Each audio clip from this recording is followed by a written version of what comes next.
Hello दोस्तों, here I came back with another one piece video. आज हम cover करेंगे chapter 1174 the strongest thing in the world. Cover page से start करते हैं। रीडर रिक्वेस्टेड कवर पेज है Roger T Rex के साथ। Okay, now we start with the chapter वहीं से स्टार्ट होता है जहां लास्ट टाइम एंड हुआ था। सॉमर्स की थोड़ी फटी पड़ी है क्योंकि निका एमएमए मॉन्स्टर ने वो शिप डुबा दिया है जिसमें ये दल्ला बच्चों को लेके जाने वाला था, और सी क्लाउड में एक होल भी क्रिएट हो गया है। आगे हम देखते हैं सॉमर्स थोड़ा ट्राई करता है बच्चों को रोकने का, जो गुनको की एरोज की वजह से डॉक की तरफ जा रहे हैं, पर वो उन्हें रोक नहीं पाता।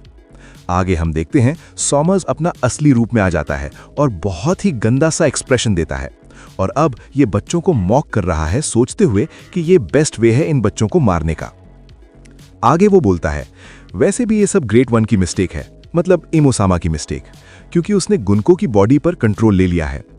आगे सॉमर्स अपनी दरिंदगी की हद तक पहुंच चुका है और बच्चों और उनके पेरेंट्स के रोने की आवाज से खुश हो रहा है।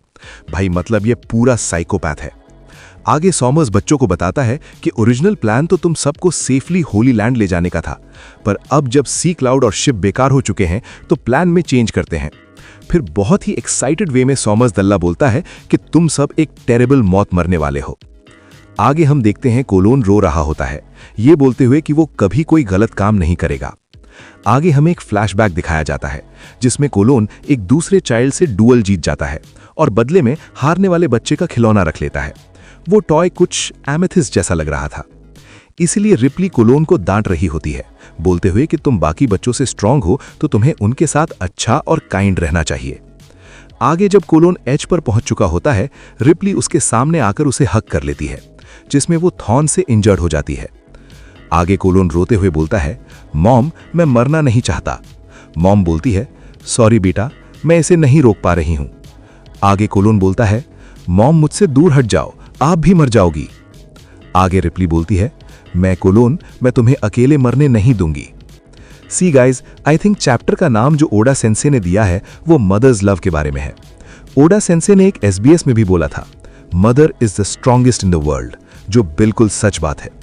सो मुझे लगता है ये चैप्टर नेम लोकी या लुफी के बारे में नहीं है, ये मदर्स लव के बारे में है, the strongest thing in the world. बाकी आप क्या सोचते हो please mention in the comment section.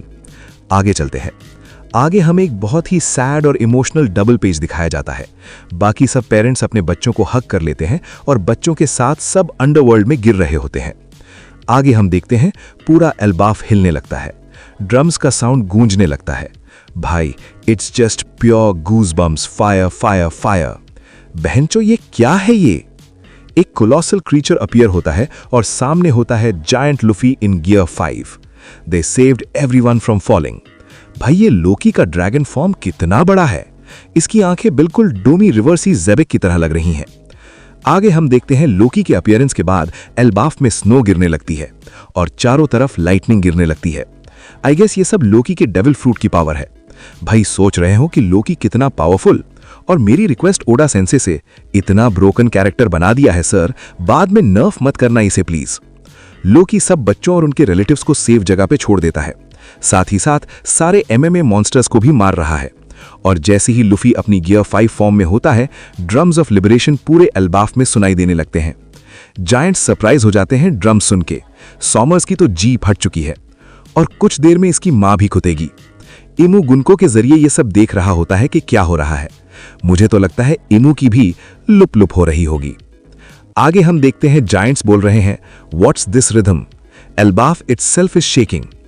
आगे वन पीस हिस्ट्री के सबसे एपिक डबल पेजेस में से एक, हम देखते हैं ड्रैगन लोकी अपने पाथ में आने वाली हर चीज डिस्ट्रॉय कर रहा है और बहुत सारे MMA मॉन्स्टर्स डिफीट हो चुके हैं, और हम लुफी को गियर 5 जायंट फॉर्म में देखते हैं जो अराउंड 3 से 4 गुना बड़ा है स्क्विरल रैग्नीर से, जबकि गियर 5 लुफी लोकी के हॉर्न्स के साइज का सिर्फ 1/3 है। और let me tell you, gear 5 Luffy Loki के लिए ऑलमोस्ट नॉर्मल साइज का है। लोकी एक एंशिएंट जायंट है जो नॉर्मल जायंट से बहुत ज्यादा बड़ा है। हाजुरुद्दीन लोकी के घुटनों तक ही आता है। अब इमेजिन करो लोकी का ड्रैगन फॉर्म कितना बड़ा होगा। भाई मुझे तो लगता है लोकी ड्रैगन फॉर्म मे बी जुनेशा के साइज के क्लोज हो।